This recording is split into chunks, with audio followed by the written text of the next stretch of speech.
Ndasubiriye kugusuhuza nkuhakaze nshuti mukunzi wacu wobandanya kubana natwe ngaha kuri ino mboneshakure igushikiriza amakuru, ibiganiro kumwe n'inkuru bigezweho biriko bivugwa irya nino mu gihugu c'u Burundi mu bisata bitandukanye nk'igisata ca politike, igisata c'umutekano, igisata c'agateka ka zina muntu, igisata c'uburimyi n'ubworozi, igisata c'indero, igisata c'inkino, igisata c'imigenderanire n'ayandi makungu, kumwe n'ibindi bisata bitandukanye irya nino ngaha mu gihugu cacu ciza c'u Burundi ndetse no hakurya y'imbibe z'igihugu cacu mu yandi makungu.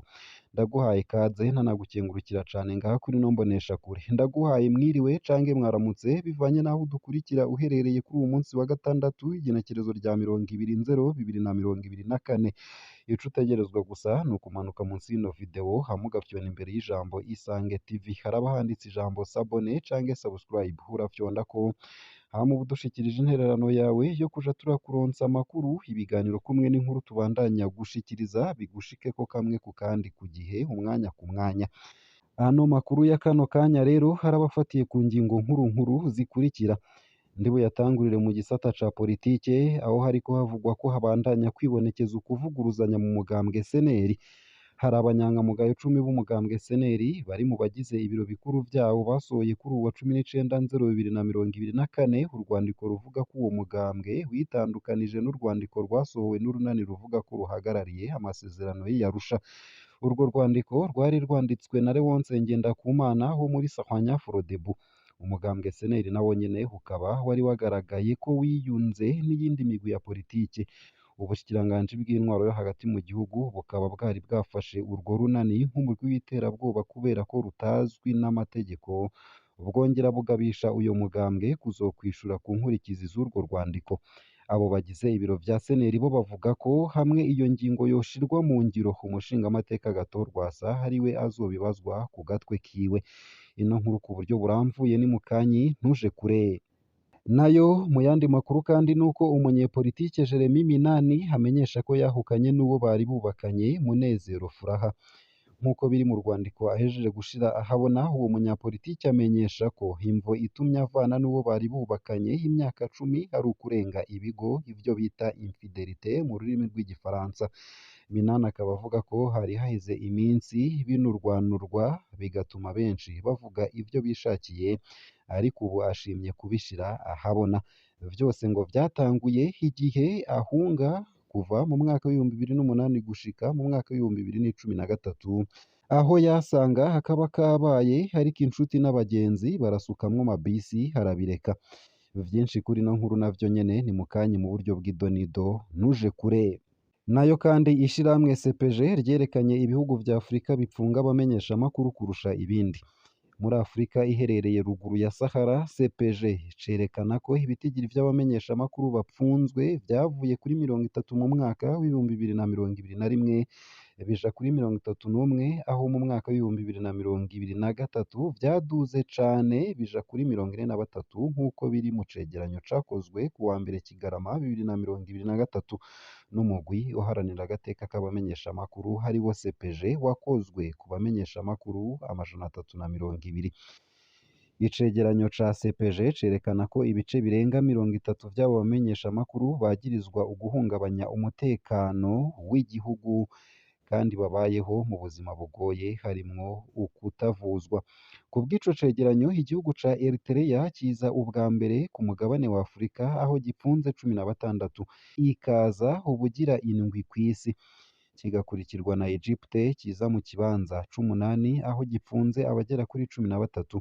Egypte ikurikirwa n'igihugu ca Arabia Saudite co ku mugabane wa Aziya kiza mu kibanza c'9 gipfunze 10. Vyinshi kuri no nkuru navyo nyene ni mukanyi mu buryo bw'idonido ntuje kure. Isayo gusa ayo hamwe n'ayandi ni mukanyi mu buryo buramvuye ntuje kure. Hico utegerezwa gusa ni ukubandanya kubana natwe. Ano makuru ntunyemerere nyatangurire kuri no nkuru iriko iravugwa mu gisata ca politike aho habandanya kwibonekeza ukuvuguruzanya mu mugambwe seneri. Hari abanyangamugayo 10 b'umugambwe seneri bari mu bagize ibiro bikuru vyawo basohoye kuri uwa 19/0/2024 urwandiko ruvuga ko uwo mugambwe witandukanije n'urwandiko rwasohowe n'urunani ruvuga ko ruhagarariye amasezerano y'Arusha. Urwo rwandiko rwari rwanditswe na Léonce Ngendakumana wo muri Sahwanya Frodebu, umugambwe CNL, nawo nyene ukaba wari wagaragaye ko wiyunze n'iyindi migwi ya politiki. Ubushikiranganji bw'intwaro yo hagati mu gihugu bukaba bwarafashe urwo runani nk'umurwi w'iterabwoba kubera ko rutazwi n'amategeko, bwongera bugabisha uyu mugambwe kuzokwishura ku nkurikizi z'urwo rwandiko.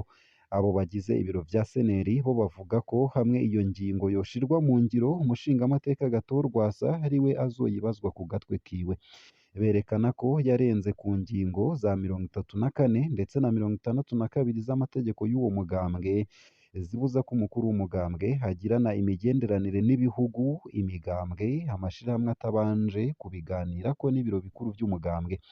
Ikindi izo ngingo zibuza nuko agirana amasezerano yo gufashanya mu gihe ataba yabihurijeko n'urwego nshingwabikorwa hamwe n'ivyo biro bikuru imbere yo gufata ingingo, gusohora inyandiko canke ikindi gikorwa c'umugambwe. Aho rero bakavuga ko uko kwiyunga kwabaye ata rwego na rumwe muri izo zitegekanywa n'uwo mugambwe Agathon Rwasa yagishije inama. Ivyo ngo akaba yabikoze mu gihe hasanzwe yarahagaritswe mu burongozi bw'uwo mugambwe CNL kubera inyifato yiwe itabereye yo guhonyanga amategeko mu gushaka kuguma ku burongozi bwawo ku nguvu. Ibi vyatumye haheze ikiringo kirenga umwaka hari indyane hagati muri uwo mugambwe. Ibi vyatumye kandi wicamwo imice ibiri, bikabuza muri uwo mugambwe ko ibikorwa bibandanya neza kuva ku rwego rwo hejuru gushika hasi.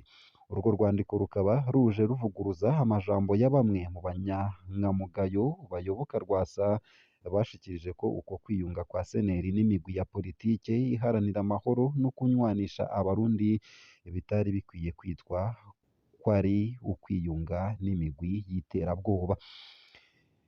Ngivyo ivy'iyo nkuru. Nayo kandi umunyepolitike Jeremy Minani amenyesha ko yahukanye n'uwo bari bubakanye Munezero Furaha.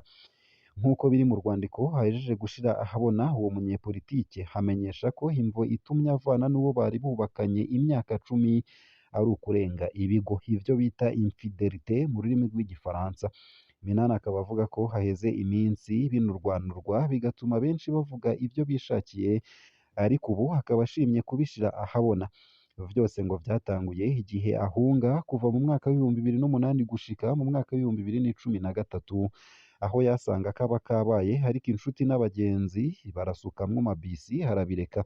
Ngo yaragerageje kwihangana bahanurana kugira basubize ibintu mu buryo, ariko utwigoro twose turasendwa.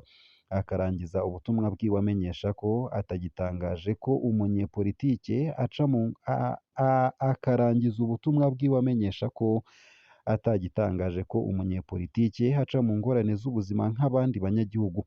Mwomenya ko Jeremy Minani na Furaha Munezero bari bubakanye igenekerezo rya 29 Ntwarante mu mwaka w'ibihumbi 2005.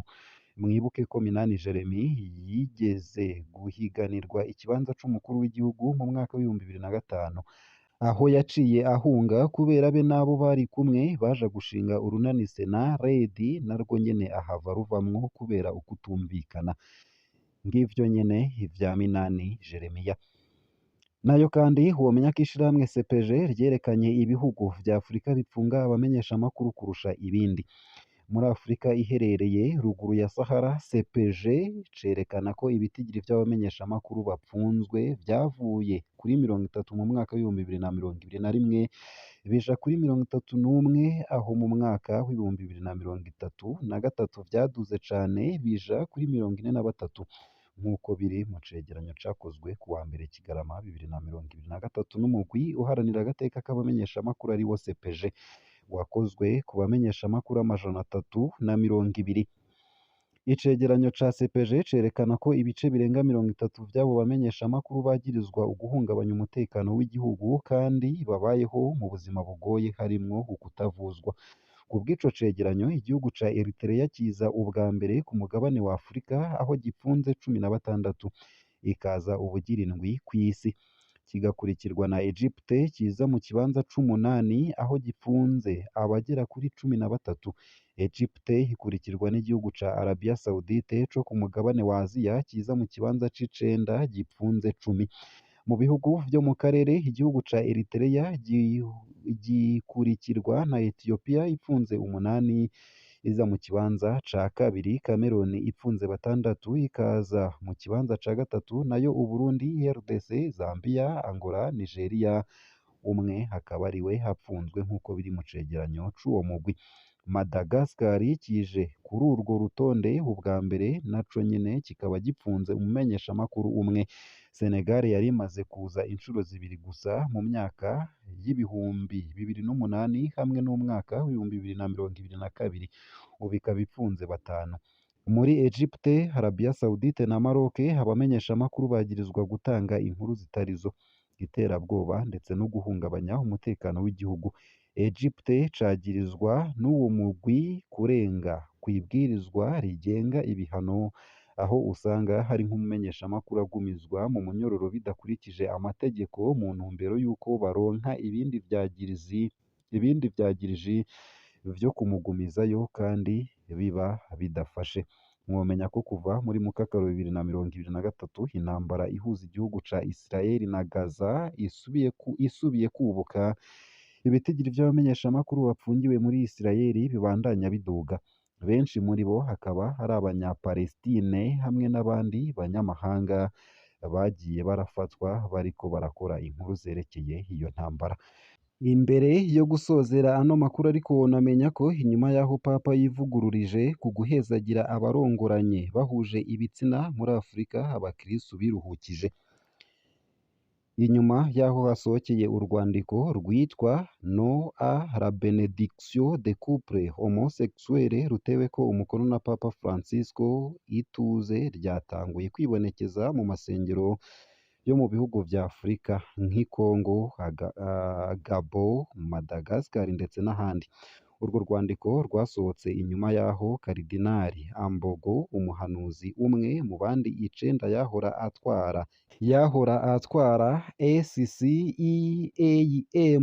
inama nkuru y'abepiskopi gatolika b'Afurika ndetse na Madagascar, avuka muri Congo, habwiye Papa ko mu bakristu harangwa umutekano muke kubera urwandiko Fiducia Supplicans ruvuga guhezagira aba bana basangiye ibitsina. Vyinshi kuri ino nkuru ni mu makuru yacu ataha. Ico utegerezwa nyene ni ukubandanya kumwe natwe ngaha kuri ino mboneshakure. Ndagushimiye nanakwifuriza kubandanya uraroranirwa mu vyo uriko urarangura no kugira umunsi mwiza.